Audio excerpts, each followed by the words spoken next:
या तो दीवाना हंसे या तू जिसे तौफीक दे, या तो पागल हंसे या तू जिसे तौफीक दे, वरना इस दुनिया में रह के मुस्कुरा सकता है कौन।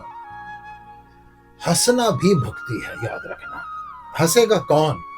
या तो सड़कों पर पागल हंसते हैं जिनको लोग पत्थर मार रहे होते हैं, लेकिन वो अपनी मस्ती में, वो बिल्कुल मनोस्थिति उनकी अलग होती है और वो हंस रहे हैं। या जिस पर भगवान की कृपा होती है ना, वो हंसता है। हर आदमी नहीं हंस सकता। आज संसार में लोग हंसते हैं, हंसना भी इबादत बन जाता है। हंसना भी इबादत बन जाता है, हंसना भक्ति बन जाता है। जे किधरे हंसने का चाजू हो गए। अगर जिस आदमी को हंसने की अकल है, अब आप कहेंगे हंसने की अकल क्या होती है? आप हंसते हैं, मेरे को पता है, आप मुस्कुराते हैं, आप बहुत खुश होते हैं। आप कब खुश होते हैं? जब आपको कोई बेनिफिट हो जाता है, आपको कोई फायदा होता है, आप किसी की लेग पुलिंग में कामयाब हो जाते हैं, या किसी को पीड़ित देखते हैं ना, अंदर ही अंदर मुस्कुराते हैं, अब मजा आया। किसी को परेशान देखते हैं ना, तो आप खिल उठते हैं कि चल यार सारे दुखी हैं। किसी को टेंशन में देखते हैं ना, आपको बड़ा सुकून मिलता है, आप मुस्कुराते हैं।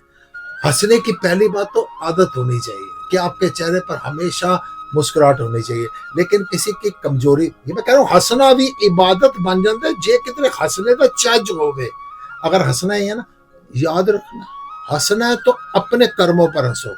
जिस आदमी को बड़ी से बड़ी समस्या में, जिस आदमी को बड़े से बड़ी टेंशन में भी मुस्कुराहट चेहरे पर हो ना, उस आदमी को इस संसार का कोई भी शत्रु हरा नहीं सकता है।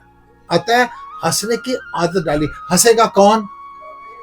हंसेगा वही जो खुश होगा। खुश कौन होगा? जो प्राप्त साधनों में संतुष्ट होगा। जो प्राप्त है वो पर्याप्त है।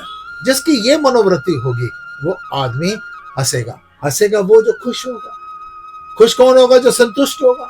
संतुष्ट कौन होगा? जो उसकी रजा में राजी होगा। जो परमात्मा की रजा में राजी है, इसका मतलब वो भक्ति कर रहा है। हमेशा हंसने की, मुस्कुराने की आदत बनाइए। आप एक चीज देखिए ना, मंदिरों में जाओ, आप देखना, जितने मर्जी देवी देवता है, कोई उदास चेहरा देखा है?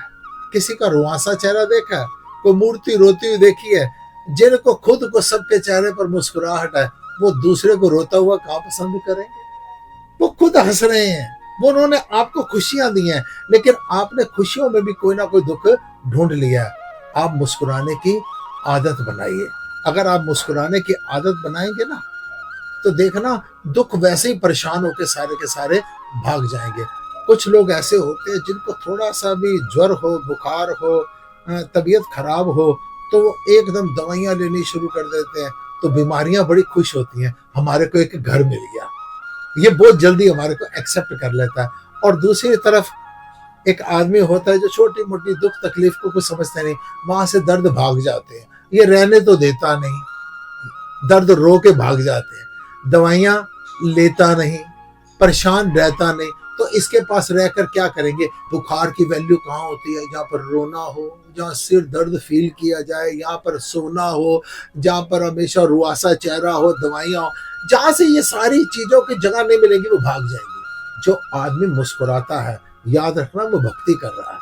घर से बहुत दूर है मंदिर का रास्ता, आओ किसी रोते हुए इंसान को हंसा दे। जब आपने किसी रोते हुए इंसान को हंसा दिया ना, तो आपने भगवान को प्रसन्न कर दिया, उसको भगवान की आपने मूर्ति बना दी है। खुद हंसिए, लोगों को हंसाइए। देखना आपके कितने ग्रह, जो बुरे ग्रह होंगे, अपने आप वो आपके अनुकूल होते चले जाएंगे। अतः सबसे बड़ी भक्ति है मुस्कुराना, हंसना। आप देवी देवताओं का, आप भगवान का रूप बन जाएंगे जो सदा मुस्कुराते रहते हैं। ओम।